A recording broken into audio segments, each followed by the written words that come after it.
In this lesson, Chapter 9.7a, we're going to start taking a look at the major skeletal muscles. We'll hit the introduction and facial expression and mastication in this lesson.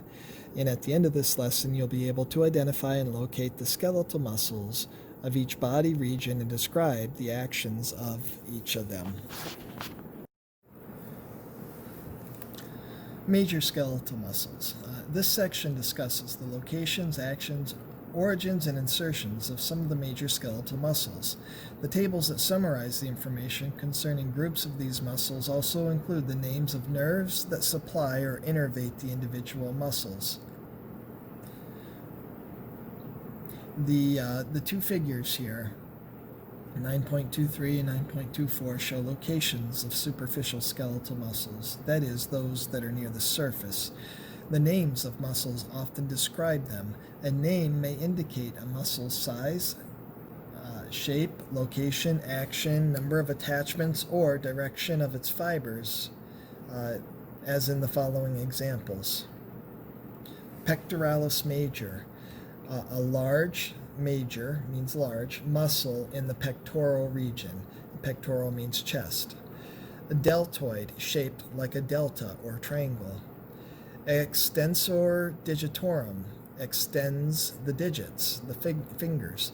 Biceps brachii, a muscle with two heads, the biceps, or points of origin in the brachium, the arm. The sternocleidomastoid, attached to the sternum, clavicle, and mastoid.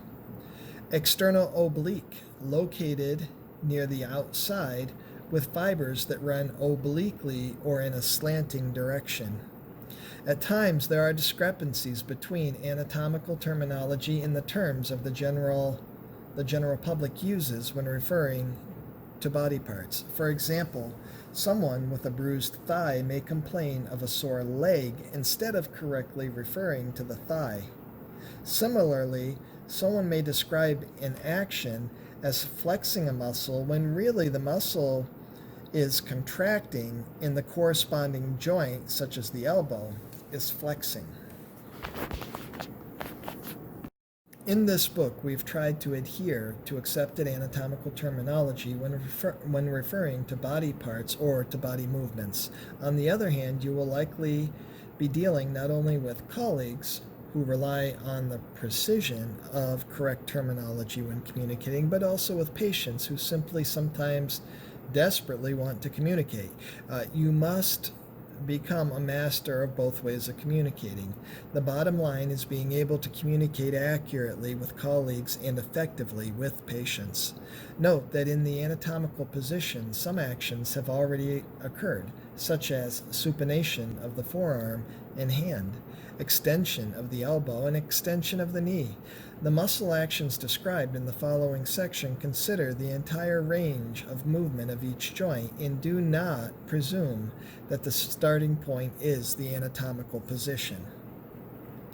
Some muscles have more than one origin or more than one insertion. The wide range of attachments of some of the larger muscles has the effect of giving those muscles different, sometimes opposing actions, depending on which portion of the muscle is active. These cases are described in the appropriate sections and tables. Muscles of facial expression. A number of small muscles beneath the skin of the face and scalp enable us to communicate feelings through facial expression. Many of these muscles are located around the eyes and mouth, and they make possible such expressions as surprise, sadness, anger, fear, disgust, and pain.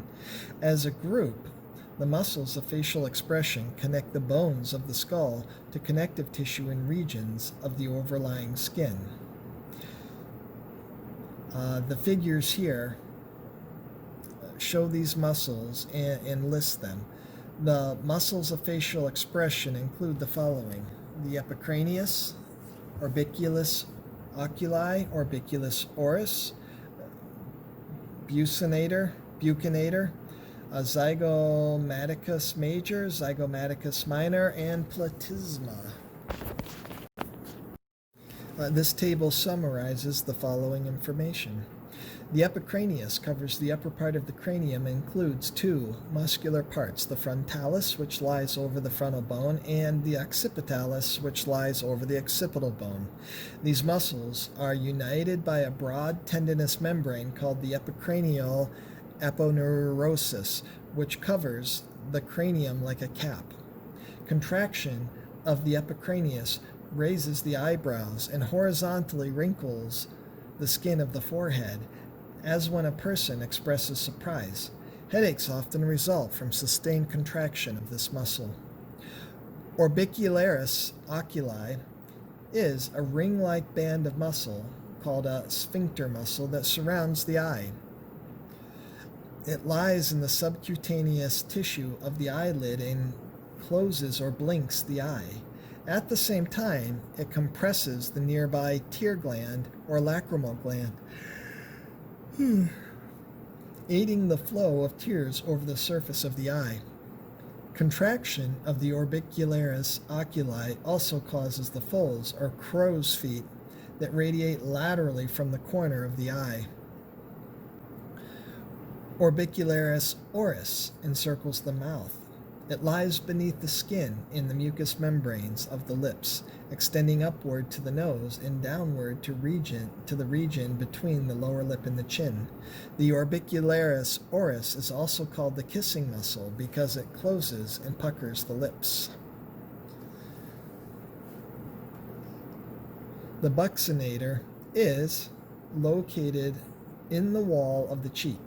Its fibers are directed forward from the bone of the jaws to the angle of the mouth, and when they contract, the cheek is pulled inward. This action helps hold food in contact with the teeth when a person is chewing. The buccinator also aids in blowing air out of the mouth, and for this reason, it is also called the trumpeter muscle. Zygomaticus major and minor run from the zygomatic arch downward to the corner of the mouth. When they contract, the corner of the mouth is drawn upward, such as in smiling or laughing.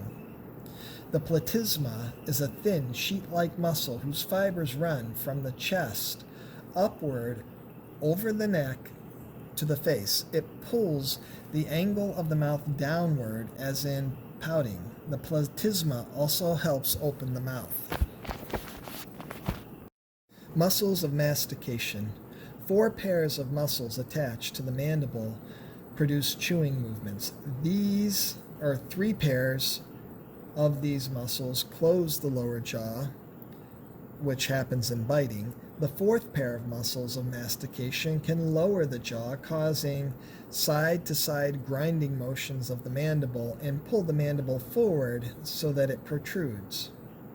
The figures here show the muscles of mastication, and they include the following: the masseter, temporalis, mediopteroid, and lateropteroid. The table shows contains the information that follows. The masseter is a thick, flattened muscle that can be felt just in front of the ear when the teeth are clenched. Its fibers run downward from the zygomatic arch to the mandible. The masseter raises the jaw, but it can also control the rate at which the jaw falls open in response to gravity. The temporalis is a fan-shaped muscle located on the side of the skull, above and in front of the ear. Its fibers also raise the jaw, passing downward beneath the zygomatic arch to the mandible. Tensing this muscle is associated with temporomandibular joint syndrome, discussed in one of the clinical applications. The medial pteroid runs back and downward from the sphenoid, palatine, and mammillary bones to the ramus of the mandible. It closes the jaw and moves it from side to side. The fibers of the lateropteroid run from the region just below the mandibular condyle forward to the sphenoid bone. This muscle can open the mouth, pull the mandible forward to make it protrude, and move the mandible from side to side.